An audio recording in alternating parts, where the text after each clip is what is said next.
దేవుని స్తోత్రం. హల్లెలూయా. దేవుని మహాకృపను బట్టి దేవుడు మరి గడిచిన కాలం అంతా కూడా మనం సజ్జంగా ఉంచారు. అందుని బట్టి దేవునికి వందనాలు చెల్లిస్తూ ఉన్నాము. ఎందుకంటే మనకంటే చిన్నగా పెద్దలు ఎంతో మంది లోకాన్ని విడిచి వెళ్ళిపోయారు. అయినప్పటికీ కూడా దేవుడు ఈ 2026వ సంవత్సరంలో దేవుని మహాకృపను బట్టి ఈ 25వ దినం వరకు కూడా మనందరినీ కూడా సజీవంగా దేవుడు తోడుకొచ్చాడు. దేవుని స్తోత్రం. హల్లెలూయా. దేవుని మహాకృపను బట్టి నాది ఈరోజు 22వ పుట్టినరోజు. దేవుల్లో పుట్టి 22వ పుట్టినరోజు. దేవుని స్తోత్రం. హల్లెలూయా. అనుకోకుండా జనవరి 25ని మళ్ళా మీ మధ్యకి నడిపించడానికి దేవుడు సహాయం చేశారు.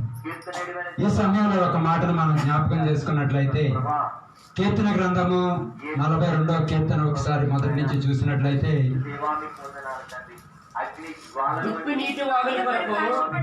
నీటి వాగుల కొరకు ఆశపడినట్లు దేవా నీ కొరకు నా ప్రాణము ఆశపడుచున్నది. నా ప్రాణము దేవుని కొరకు తృష్ణగొనుచున్నది. జీవము గల దేవుని కొరకు తృష్ణగొనుచున్నది. దేవుని సన్నిధికి నేను ఎప్పుడు వచ్చేదను? ఆయన సన్నిధిని. దేవుని స్తోత్రం. హల్లెలూయా. ఇక్కడ కౌరవ కుమారులు ఏమంటున్నారంటే, దుప్పి నీటి వాగుల కొరకు ఆశపడినట్లు దేవా నీ కొరకు నా ప్రాణము ఆశపడుచున్నది. దేని కొరకు ఆశ? దేని కొరకు ఆశ అంటే దేవుని కొరకు తృష్ణ గురించున్నదంట. జీవము గల దేవుని కొరకు తృష్ణ గురించున్నది. దేవుని సన్నిధికి నేను ఎప్పుడు వస్తాను? ఆయన సన్నిధి నేను ఎప్పుడు కనపడతాను అని వాళ్ళు చాలా ఆశతో ఎదురు చూస్తున్నారు. అయితే కిందకు వచ్చేటప్పటికి 5వ వచనంలో ఏమంటున్నాడో చూడండి ఒకసారి. నా ప్రాణమా నీవు ఎలా కృంగి ఉన్నావు? నాలో నీవేళ తొందరపడుచున్నావు. దేవుని యందు నిరీక్షణించుము. ఆయనే నా రక్షణకర్త అయినయు నా దేవుడను చెప్పుకొనుచు ఇంకను నేను ఆయనను స్తుతించెదను. అంటే ఇది అననుకూలమైన పరిస్థితి. ప్రాణం తొందరపడుతుంది, కృంగిపోతుంది. అటువంటి సమయంలో అంటున్నాడు కదా, నా ప్రాణమా నువ్వు ఎలా కృంగి ఉన్నావు? నాలో నీవు ఎలా తొందరపడుచున్నావు? దేవుని యందు నిరీక్షణించు. నా రక్షణకర్త నా దేవుడని చెప్పుకొనుచు నేను ఆయన్ని స్తుతిస్తాను అంటున్నాడు. అదే అధ్యాయం 11వ వచనంలో కూడా మరొకసారి మాట చూస్తాం మనం. నా ప్రాణమా నీవేళ కృంగి ఉన్నావు? నాలో నీవేళ తొందరపడుచున్నావు. దేవుని యందు నిరీక్షణించు. ఆయనే నా రక్షణకర్త నా దేవుడు ఇంకను నేను ఆయనను. 43వ కీర్తన 5వ వచనంలో కూడా అదే మాట మనం చూస్తాం. నా ప్రాణమా నీవేళ కృంగి ఉన్నావు? నాలో నీవేళ తొందరపడుచున్నావు. దేవుని యందు నిరీక్షించు. ఆయన నా రక్షణకర్త నా దేవుడు ఇంకను నేను ఆయనను స్తుతిస్తాను. అంటే ప్రాణము తొందరపడుతుంది, కృంగిపోయింది. ఇటువంటి పరిస్థితుల్లో ప్రాణంతో చెప్పుకుంటున్నాడు. దావీదు కూడా అంటాడు కదా, నా ప్రాణమా నా అంతరంగమా నాలో ఉన్న సమస్తమా ఆయన పరిశుద్ధ నామమును సన్నతించు. నా ప్రాణమా ఆయన సన్నతించము. ఆయన చేసిన ఉపకారములో దేనిని మరొకటి. ఈరోజు మన ప్రాణంలో కృంగుబాటు వస్తుంది, నిరుత్సాహం వస్తుంది అంటే అంతకుముందు దేవుడు చేసినటువంటి మేలులు ఉపకారాలు మనం మర్చిపోయి ఉంటాం. దేవుని స్తోత్రం. మనకి ఏది గుర్తొస్తూ ఉంటుందంటే, మనం ప్రార్థనకి నిలబడినప్పుడు, లేదు మన ప్రార్థనకు మోకరించినప్పుడు, లేదా మందిరానికి వస్తున్నప్పుడు మన ముందున్న సమస్యలే కనపడుతుంటాయి. అందుకని ఒక దావీదు అంటాడు, ప్రార్థనలో 4 భాగాలు ఉండాలంట. ACTS. ACTS అంటే యాప్స్. యాప్స్కి అర్థం అంటే ఏ అంటే ఎడోర్నేషన్, ఎడోర్నేషన్ అంటే స్తుతి చెల్లించడం. తర్వాత సి అంటే కంప్రెషన్, అంటే మనం ఒప్పుకోవడం. టీ అంటే థ్యాంక్స్ గివింగ్, కృతజ్ఞత చెల్లిస్తాం. తర్వాత సప్లికేషన్ అంటే విజ్ఞాపన. మనం ఏం చేస్తామంటే ఏమీ లేకుండా డైరెక్ట్గా వెళ్ళిపోయి మన ప్రార్థనలో చెప్పేస్తుంటాం. అందువల్ల మన ప్రార్థనలో మనం విజయాన్ని చూడలేం, ప్రార్థనలో ఎక్కువసేపు కొనసాగలేం. కాబట్టి మన ప్రాణం మనం తొందర పెడుతుండొచ్చు, మన ప్రాణంలో కృంగిబాటు రావచ్చు. అందుకని మొదటగా మనం ఏం చేయాలంటే, ఒక వ్యక్తిని మన ఇంటికి వచ్చినప్పుడు ఎలాగైతే ఒక సింహాసనం, ఒక కుర్చీ వేసి కూర్చోండి అంటామో, అలాగే దేవుణ్ణి మన గృహంలోనికి లేదు మన ప్రార్థన స్థలానికి మనం ఆహ్వానం చేసినప్పుడు మొదటగా ఆయన స్తుతించాలి, ఆయన కనపరచాలి, ఆయన యొక్క నామాన్ని కనపరుస్తూ ఉండాలి, ఆయన చేసిన కార్యాలను బట్టి దేవునికి స్తుతి చెల్లిస్తూ ఉండాలి. తర్వాత రెండో భాగం ఏంటంటే, మనం చేసినటువంటి తప్పులు ఆయన దగ్గర ఒప్పుకోవాలి. ఒప్పుకున్నప్పుడు అప్పుడు మూడోది ఏమొస్తుందంటే, మనం పుట్టిన దగ్గర నుండి ఈ రోజు వరకు, సపోజ్ నేనున్నాను 55 సంవత్సరాలు, తల్లి గర్భంలో పడింది మొదలుకొని ఈ రోజు వరకు అనేక పరిస్థితులు దాటుకుంటూ వచ్చాము. ఆ పరిస్థితులన్నింటిలో కూడా దేవుడు ఎలా తప్పించుకుంటూ వచ్చాడు, నేను రక్షణ లేనప్పుడు ఎలా తప్పించుకొచ్చాడు, రక్షణలోకి వచ్చిన తర్వాత ఎలా తప్పించుకొచ్చాడు, ఈ పరిస్థితులన్నింటినీ బట్టి కూడా దేవుడికి కృతజ్ఞతలు చెల్లించుకుంటూ వచ్చి చివరిలో మనకి ఏ అవసరతలు అయితే ఉన్నాయో మన దారిలో కలుస్తున్నప్పుడు ఎవరో ఒకరు ప్రార్థన విజ్ఞాపన చెప్తారు, అమ్మ మా కొరకు ప్రార్థన చేయండి, అయ్యా మా కొరకు ప్రార్థన చేయండి. ఆ విజ్ఞాపనాన్ని రాసుకుని వాటిని దేవుని సన్నిధిలో విజ్ఞాపన చేస్తూ ఉన్నప్పుడు మనం దేవునితో ఎక్కువ కమ్యూనికేషన్ కలిగి ఉండడానికి అవకాశం ఉంటుంది. దేవుని స్తోత్రం. హల్లెలూయా. దీని ద్వారా మనం దేవునితో ఎక్కువ అంటగట్టబడ్డానికి ఉంటాము.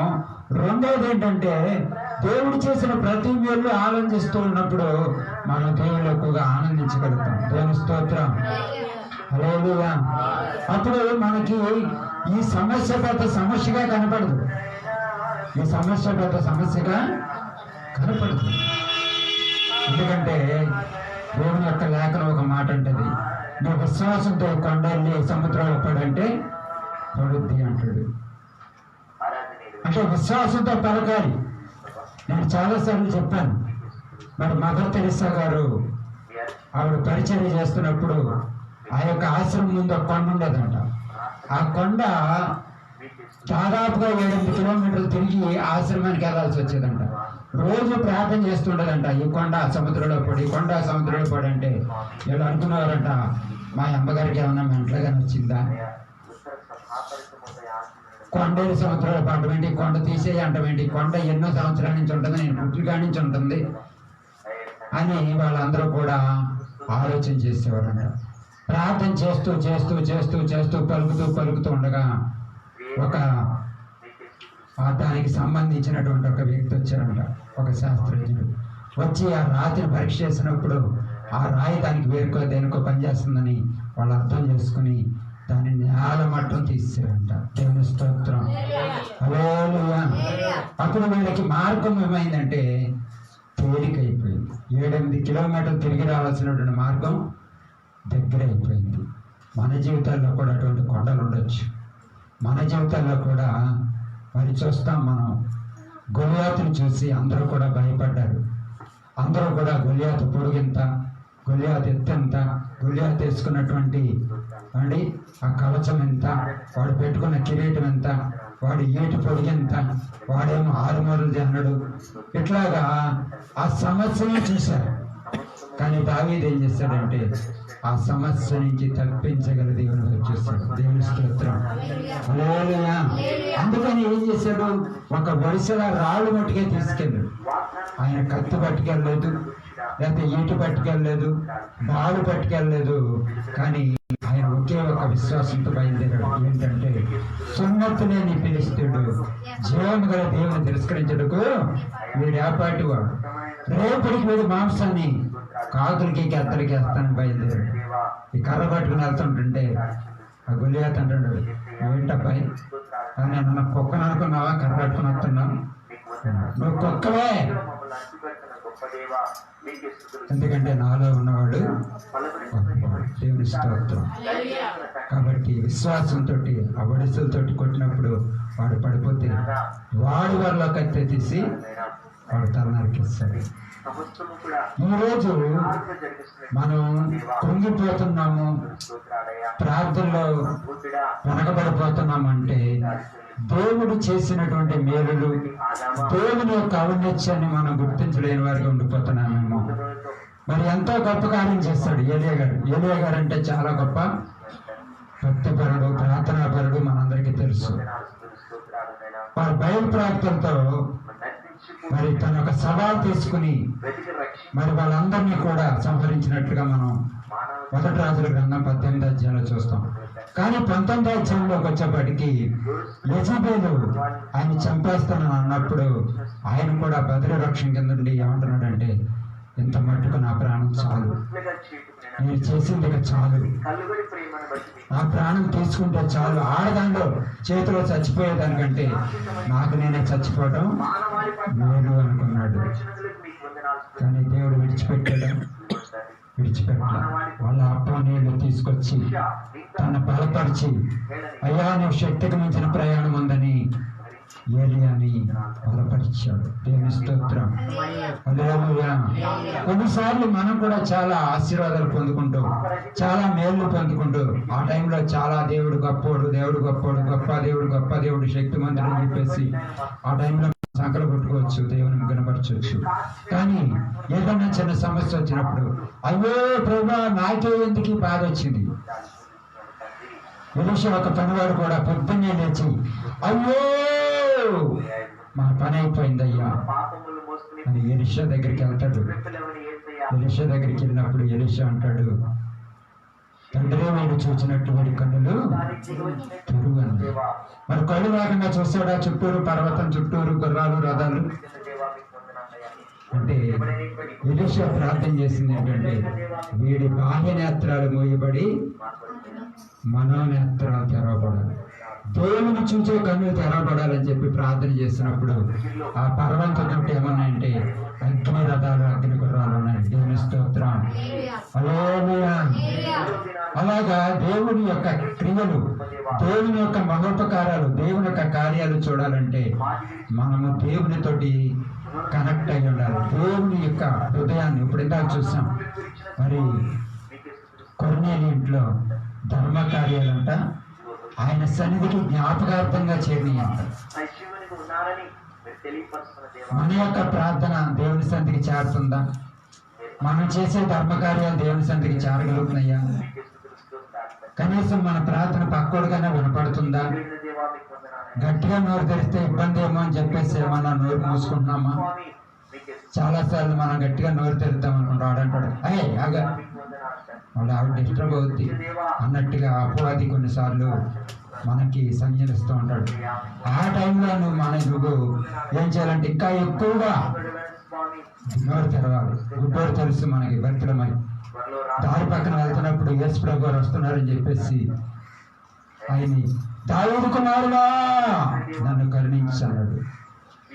ఇలా అన్నారు, గుడ్డడా గుడ్డడా ఆయన బిజీగా ఉన్నాడు రా, తర్వాత చూసుకున్నారు నీ పని, సైలెంట్ గా ఉన్నాడు. ఏ అన్నాడు, దావీదు కుమారుడా నన్ను కరుణించాను. మరీ ఎక్కువగా బిక్కడిగా కేకలు వేసినప్పుడు యేసు నిలిచి వారిని పిలిచాడంట. దేవుని స్తోత్రం. ఈ ప్రార్థన దేవుడు నిలిపేదిగా ఉందా? ఆయన నిన్ను అడిగేవాడుగా ఉన్నాడా? యేసు నిలిచి వారిని పిలిచాడు. పిలిచి అన్నాడు, నీకేం కావాలి? అయ్యా నాకు చూపు కావాలి, ప్రార్థనలో స్పష్టత కావాలి అడిగాడు. చూపిస్తాను. ఈరోజు మనం వస్తున్నాము పోతున్నాము, కానీ ఇక్కడికి వచ్చి ఇక్కడ దేవుడు ఉన్నాడని, ఎప్పుడైతే 11:6 ప్రకారం దేవుని యొక్కకు వచ్చేవాడు ఆయన ఉన్నాడని, తను అడుగువారికి ఫలము దయచేయాలని మీరు నమ్మవాలని కదా అంటాడు. మనం ఇక్కడికి వచ్చాము అంటే మనం చేసిన ప్రార్థన దేవుడు ఆలకిస్తున్నాడు, ఇక్కడ ఆయన మన మొర వింటున్నాడు అని మనం నమ్మాలి. దేవుని స్తోత్రం. హల్లెలూయా. లోకంలో ఎవరెవరినో నమ్ముతాం, ఏదేదో నమ్ముతాం. వాళ్ళు చేయకపోతే భంగపడతాం, సిగ్గుపడతాం, అయ్యో అని వేదన పడతాం. కానీ మన దేవుడు అడిగితే ఇచ్చేవాడు. దేవుని స్తోత్రం. అడుగు ప్రతివాడు పొందుతాడు అన్నాడు. అడుగు కొందరు అన్నాడా? లేదు, ప్రతివాడు పొందుతాడు. అయితే నువ్వు అడగాలి. ఎలాగ అడగాలి? సందేహం లేకుండా అడగాలి, స్పష్టతతో అడగాలి, దేవునికి కృతజ్ఞతలు చెల్లిస్తూ అడగాలి. దేవుని స్తోత్రం. ఏదన్నా అడిగానంటే దేవుడు ఖచ్చితంగా ఇది చేసినందుకు దేవుడు నాకు చేసినందుకు దేవా నీకు కృతజ్ఞతలని దేవునికి అడ్వాన్స్ గా థ్యాంక్స్ చెప్పాలి. దేవుని స్తోత్రం. మనకు ఎవడైనా చిన్న పిల్లడు చాక్లెట్ ఇస్తే వెంటనే చెప్తాం థ్యాంక్స్ బాబు అంటాం. మరి దేవుడు ఇంత గొప్ప దేవుడు కదా. మరి మన ప్రాణంతో మనం ఎప్పుడైనా చెప్పుకోగలుగుతున్నామా? ప్రాణమా, ఎందుకు నాలో తొందరపడుతున్నావు, ఎందుకు కృంగుతున్నావు?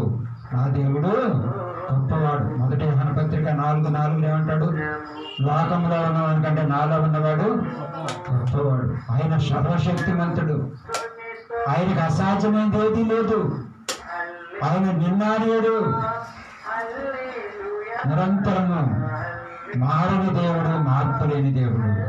ఇదిగో నేను మృతుడనైతిని కానీ యుగయుగములు సజీవుడనై ఉన్నాను దేవుడు. మనం ఆరాధించే దేవుడు సజీవం కలిగిన దేవుడు. మన దేవుడు మాట్లాడే దేవుడు, వినే దేవుడు, చూచే దేవుడు, కదిలే దేవుడు, నీ నా అక్కర్ను తీర్చే దేవుడు. దేవుని స్తోత్రం. అందుకని ఈ ఆదివారం నాడు మనం ఏం చెప్పుకోవాలంటే, నా ప్రాణంతో ప్రాణమాని వేళ నాలో కూర్చున్నావు. ఎందుకే నన్ను తొందరపడుతున్నావు? ఎందుకు నన్ను తొందరపడుతున్నావు? మా దేవుడు గొప్పడు, మా దేవుడు గొప్ప దేవుడు. ఆయన శక్తిమంతుడు, ఆయన మృతులను సజీవంగా లేపిన దేవుడు. దేవుని స్తోత్రం. నా దేవునికి అసాధ్యమైంది ఏదీ లేదు. లాజరు చనిపోయాడు. లాజరు కాయలా పడినప్పుడు ఆయన కబురెళ్ళింది చంపబడ్డాడని. వెళ్ళలా. చచ్చిపోయాడని కబురెళ్ళింది. వెళ్ళలా. 4 రోజులు సమాధి చేయబడిన తర్వాత 4 రోజులకి వెళ్ళాడు. వాళ్ళు అన్నారు, అయ్యా నువ్వు ఎక్కడుంటే మా తమ్ముడు చచ్చిపోకూడదు అయ్యా, నువ్వు ఉంటే మా తమ్ముడికి పరిస్థితి వచ్చేది కాదు అంటే ఈయన అన్నాడు, నడు సమాధి దగ్గరికి వెళ్తా. సమాధి దగ్గరికి వెళ్తే ఇప్పుడేముంటది అయ్యా, కొంపు తప్ప.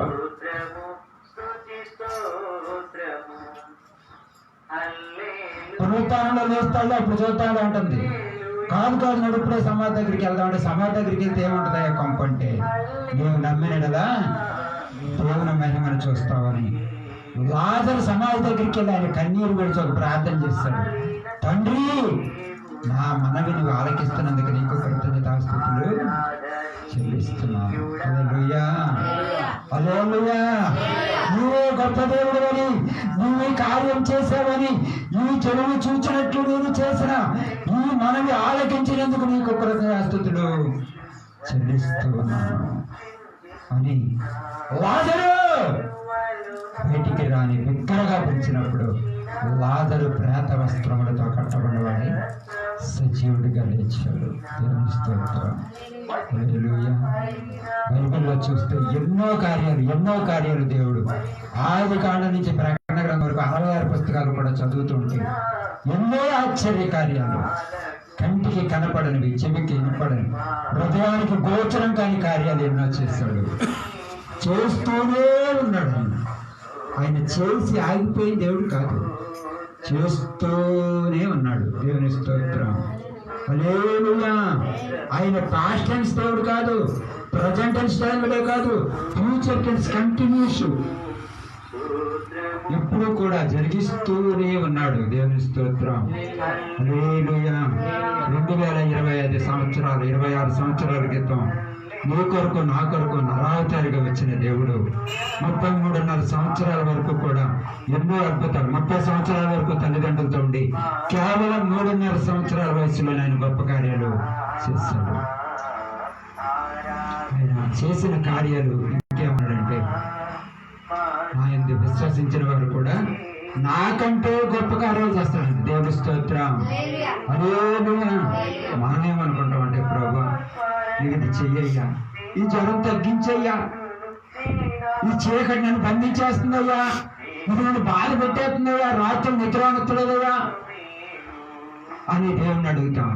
1 రోజు, 2 రోజులు, 3 రోజులు, 3 రోజులు అయిన తర్వాత అది అలాగే ఉందనుకోండి, అప్పుడు ఏం చేస్తామంటే ఎక్కడో దుఃఖనికి వెళ్ళిపోతాం. అక్కడికి వెళ్ళి మళ్ళీ అక్కడి నుంచి మళ్ళీ లేనిపోని నెత్తి మీద పెట్టుకుని వస్తాం. దేవుని స్తోత్రం, హల్లెలూయా. కానీ అది దేవుడు ఏదైనా చేయగలిగిన దేవుడు. దేవుని స్తోత్రం, హల్లెలూయా. నీకు ఏది కావాలో అది స్పష్టంగా అడిగినట్లయితే ఆయన మీద ఆనుకోవాలి. అందుకనే అంటాడు, ఎవరి మనస్సు ఆయన మీద ఆనుకున్న వారిని పూర్ణ శాంతికరమైనగా కాపాడుతుంట. యాలయనకతన యందు విశ్వాసం ఉంచినాడు. విశ్వాసం అనే దానికి ఒక మరి విషయం మనం చూస్తే ఎబ్రీ 11:1 అంటాడు, విశ్వాసం అనేది నిరీక్షింపబడి వాటి యొక్క నిజస్వరూపము అదృశ్యమైనవి ఉన్నవి అనుటకు రుజువునయ్యున్నది. నీకు ప్రార్థన విశ్వాసంతో ప్రార్థన చేసినప్పుడు ఒకవేళ నీకు జాబ్ కావాలా, దేవుడు నీకు జాబ్ ఇచ్చినందుకు దేవుని స్తోత్రం, హల్లెలూయా, హల్లెలూయా. మనం ఏం చేస్తామంటే డిఎస్సి రాసిన ప్రభా, చదివి 2 సంవత్సరాలు అయిపోయింది ప్రభా, ప్రార్థన చేస్తున్నాను ప్రభా, ఉపవాసం ఉన్నాను ప్రభా, ఏమీ కార్యము జరగట్లేదు. నాకంటే చిన్నోడు జాబ్ చేస్తున్నారు ప్రభా, పెద్దోడు జాబ్ చేస్తున్నారు ప్రభా, నాకే ఎందుకు బాధ అయ్యా అని ఒక్కొక్కసారి మన ప్రాణంతో మనకి నిరాశ నిస్పృహ వచ్చేస్తుంది. అప్పుడు దేవా నువ్వు నాకు ఇచ్చిన జాబ్ని బట్టి నీకు స్తోత్రం, హల్లెలూయా. విశ్వాసంతో పలకాలి, అంతే. విశ్వాసంతో పలకండి. దేవా నాకు ఈ జాబ్ ఇచ్చినందుకు నీకు స్తోత్రం, దేవా నాకు ఇల్లు ఇచ్చినందుకే స్తోత్రం, దేవా నాకు వాహనం కావాలి, వాహనం ఇచ్చినందుకే స్తోత్రం, దేవా రానున్న కాలంలో 2027 లోపలనే ఇక్కడ ఒక మంచి నాయన తండ్రి పర్మనెంట్ బిల్డింగ్ తో మీరు మందిరం ఇస్తున్నందుకు స్తోత్రం. పలుకుదామా విశ్వాసంతో? ఈ రేకుల షెడ్లోనే కూర్చుందామా? ఈ మందిరం యేసునామములో మార్చబడును గాక. 2027 లోపల దేవుడు గొప్ప కార్యం చేయును గాక. అనేక మార్గములు తెరుచును గాక. దేవుడు కార్యం చేసినందుకు దేవునికి కృతజ్ఞతాస్తుతులు చెల్లిస్తున్నాం. ఆమేన్. దేవుని కార్యాలు మనం చూడాలంటే, అందుకని దేవుడు ఏమంటాడంటే నీ నోటిని బాగుగా తెరుము, నేను దాన్ని బహుగా నింపేదనంటు. ఈ నోరు ఎంత అయితే తెరుస్తావో అంతా కూడా కనుక దేవుడు ఈరోజు మనతో మాట్లాడుతున్నాడు. చాలాసార్లు ఎన్నో గొప్ప కార్యాలు చేస్తాడు. ఏలియా ప్రార్థన చేసినప్పుడు 3.5 సంవత్సరంలో వర్షం కురియలేదు, భూమి తన ఫలమియ్యలేదు, కరువు కరువు కరువు. అటువంటి పరిస్థితుల్లో ఏలియా కాకుల ద్వారాగా ఆహారంతో పోషింపబడ్డాడు. ఆ కెరూతు-వాగు దగ్గర కూర్చునేవాడు ఏం చేసేవాడు కాదు. పొద్దున కాకి వచ్చేది, మాంస రొట్టె పట్టుకొచ్చేది, మళ్ళా సాయంత్రం కాకి వచ్చేది, మాంస రొట్టె పట్టుకొచ్చేది. ఏ తింటాం తాగడం, తింటాం తాగడం. ఇన్ని కార్యాలు చేసిన ఏలియా అంతకుముందు బయలు ప్రవక్తల మధ్యన కూడా విజయాన్ని చూసిన ఏలియా అంటున్నాడు, ఇంత మట్టుకు చాలా అయ్యా, నా ప్రాణం తీసుకో. ఈ ఆడదాని చేతిలో చచ్చిపోయేదానికంటే నీ చేతిలో చచ్చిపోవడం నాకు చాలా సంతోషం అని దేవుడు ఏమంటున్నాడు, ఇదిగో నీకు అప్పం తెచ్చా, నీళ్ళు తెచ్చాను, తిని త్రాగి మళ్ళా నువ్వు ప్రయాణం మొదలెట్టి. తిన్నాడు, తాగాడు, మళ్ళీ పడుకున్నాడు, మళ్ళా వచ్చాడు. అబ్బాయి తిని పడుకుంటా కాదు, నిన్న నీకు శక్తికి మించిన ప్రయాణం ఉంది. దేవుని స్తోత్రం, హల్లెలూయా, హల్లెలూయా. అదే శపథంతో ఈ 40 రోజులు కూడా నేను ఉపవాసం నుండి ప్రార్థన ఉంటున్నాను. 2025 సంవత్సరంలో చేసిన దానికంటే 2026 సంవత్సరంలో శక్తికి మించిన ప్రయాణం చేయాలి నీ కొరకు ప్రభా. శక్తికి మించిన ప్రయాణం చేయాలి నాయన, నీ కొరకు ఆత్మీయ ప్రయాణం చేయాలి ప్రభా అని చెప్పేసి ఒక తీర్మానంతో దేవుని సన్నిధిలో ప్రతిష్ట చేసుకున్నాను. దేవుని స్తోత్రం, హల్లెలూయా, హల్లెలూయా. చాలా మంది అడుగుతారు దేని గురించి, దేని గురించి, దేని గురించి, ఏంటి నీ విషయాలు. నాకు ఒకే తీర్మానం, శక్తికి మించిన ప్రయాణం చేయాలి. ఆల్రెడీ ఫిబ్రవరిలో కాల్ వచ్చేసింది, ఆల్రెడీ హైదరాబాద్ నుంచి కాల్ వచ్చింది. ఫస్ట్ ఫ్రైడే, మొదటి శుక్రవారం నాడు మా చర్చిలో వాక్యం చెప్పాలి. ఫిబ్రవరిలో మా దగ్గర ఒక సేవకుల మీటింగ్ జరుగుద్ది. ఆ మీటింగ్ లో మీరు వాక్యం చెప్పాలి. దేవుని స్తోత్రం. హల్లెలూయా. ఆల్రెడీ దేవుడు డోర్స్ తెరుస్తూ ఉన్నాడు. దేవుని స్తోత్రం. 2025లో చేసిన ప్రయాణాల కంటే 2026లో నన్ను ఎరగని జనాలు, నాకు తెలియని ప్రజల మధ్య నేను వెళ్ళాలి ప్రభు అని ఒక తీర్మానంతో దేవుని సన్నిధిలో అడుగుతున్నాను. దేవుని సన్నిధిలో అడుగుతున్నాను. ప్రభావం నడిపిస్తున్నందుకే స్తోత్రం. దేవుడు నాకు ఎప్పుడు, నేను సేవకుడుగా రాకముందు, అభిషేకం కాకముందే దేవుడు నాకు ఇచ్చాడు ఒక వాగ్దానం. ఒక స్వరం ద్వారా మాట్లాడాడు. నేను నిన్ను అనేక ప్రదేశాల మధ్యకి తీసుకెళ్తాను, నిన్ను జరగని జనాంగం మధ్యకి తీసుకెళ్తాను, నీకు భాష రాని ప్రాంతాన్ని తీసుకెళ్తాను, భూమి యొక్క ఉన్నత స్థలం మీద నేను నెక్కిస్తానని దేవుడు నాకు ఎప్పుడు వాగ్దానం ఇచ్చాడు. ఆ వాగ్దానం కొరకు ఎదురు చూస్తున్నాను. తండ్రి వాగ్దానం ఇచ్చిన వాడు నమ్మదగిన దేవుడు. దేవుని స్తోత్రం. నేను నమ్మదగిన వాడిని కాకపోవచ్చు, నేను తప్పిపోయిన వాడిని కావచ్చు, దేవునికి ఇష్టంగా ఉండకపోవచ్చు, కానీ నన్ను పిలిచిన వాడు నమ్మదగిన దేవుడు. దేవుని స్తోత్రం. ఖచ్చితంగా ఆయన చెప్పిన మాట నెరవేరుస్తాడు. ఆ నిరీక్షణతోటి నేను ఈ భూమిని విడిచిపెట్టక ముందే దేవుడు ఆ కార్యం చేస్తాడని నేను నమ్మి దేవుని సన్నిధిలో దేవుని స్తుతిస్తున్నాను. కనుక మనం ఈరోజు మనం చెప్పుకోవాల్సిన మాట, ప్రభువా నా ప్రాణం నాలో తొందర పెడుతుందయ్యా, నా ప్రాణం నాలో కృంగుతుందయ్యా, కృపతో నన్ను జ్ఞాపకం చేసుకోమని విశ్వాసంతో ప్రార్థన చేసుకుందా. అవకాశం నాడు మోకరించండి, చిన్న ప్రార్థన చేసుకుందా. దీపా షబారా కామాలారా షాదారాద్రియా బాబా రామాలి కామా షిక్కాలారద్రియా బాబా బాబా బాబా రాషా. Thank you lord. రికమా షిక్కలారబా. Thank you Jesus. Glory glory glory. ప్రతి ఒక్కరిని వదిలేద్దాం. గ్లోరీ బాబా బాబా బాబా. అనేక మంది ఇక్కడ కృంగపాటు కలిగి ఉన్నారని పరిశుద్ధాత్ముడు చెప్తున్నాడు. ఓ నా సహోదరి, నా సహోదరుడా, ఓ రాబారి షాకలారా బాబా బాబా బాబా. నీలో కృంగపాటు తీయడానికి ఈ రోజు నేను నన్ను బలపరచడానికి ఓ షాక మర్రబా. తండ్రి అని దేవుడు, పరిశుద్ధాత్మ దేవుడు, వాక్యమైన దేవుడు, అద్వితీయ కుమారుడు అని దేవుడు, అద్వితీయ దేవుడు అని దేవుడు ఈ రోజు నీతో నాతో మాట్లాడాడు. నన్ను బలపరిచిన తండ్రి నీకు స్తోత్రం. నాయనాన్ని బిడ్డలు బలపరిచిన తండ్రి నీకు స్తోత్రం. ప్రతి ఒక్కరు స్తోత్రం చెల్లిద్దాం. ప్రతి ఒక్కరు స్తోత్రం చేద్దాం. నోరు తెరుద్దాం, నోరు తెరుతాండి. Please please please please. నీవు నోరుని తెరిచినట్లయితే నేను నింపుతానంటున్నాడు. ఓ రబా షికల రబా ఈశ్వందర బాబా బాబా బాబా. Thank you Jesus. Glory glory glory. మహిమ మహిమ మహిమ మహిమ నీకే స్తోత్రాలు తెలుస్తున్నాం. ఆనాడు కోరా కుమారులు చెప్పారు, ప్రభా అయ్యా నా ప్రాణమా నాలో ఎలా తొందరపడుచున్నావు, నా ప్రాణమా నాలో ఎలా కృంగున్నావు, నాలో నీవేళ కృంగుతున్నావు, నాలో నీవేళ తొందరపడుచున్నావు అని మాట్లాడుతున్నాడు ప్రభా. ఈ రోజు నాయన తండ్రి హబక్కుకు చెప్తున్నాడు, అంజూరు పట్లు ఫలించకపోయినా, ద్రాక్ష చెట్లు పొలంలో పశువులు లేకపోయినా, షాల్లో గొర్రెలు లేకపోయినా నేను నా దేవుని ఆనందిస్తాను, నా దేవుని ఆనందిస్తాను. ఈ తీర్మానంతో ప్రతి ఒక్కరం కూడా ఇక్కడ నుండి తిరిగి వెళుతాము కాక. నాయన మాకు పరిస్థితులన్నీ కూడా అనుకూలంగా ఉన్నప్పటికీ, అన్ని దారులు మోసుకుపోయినప్పటికీ నీ అందే ఆనందం, నీ అందే ఆనందం, నీ అందే సంతోషం ప్రభా. అటువంటి సంతోషము కృపలతో నిబిడలు నింపమని సహాయం దయచేయమని, విత్తబడిన వాక్యం అందరి జీవితాలకు 30 60 ప్రజలు దయచేయమని, రానున్న కాలంలో రాజు నాయన ప్రభని దాసులు రాజయ్య గారిని ఇంకా బలపరిచి నాయన మీరు ఇచ్చిన వాగ్దానం ప్రకారం 2027 లోట్లని ఒక మంచి మందిరం యేసునామములో ఇక్కడ కట్టబడిన కాక మీరే కార్యం జరిగించుతున్నందుకే స్తోత్రాలు చెల్లిస్తూ దాసుని ప్రార్థన ఆలకించి ప్రత్యుత్తరం దయచేయమని యేసునామములో నామ తండ్రి.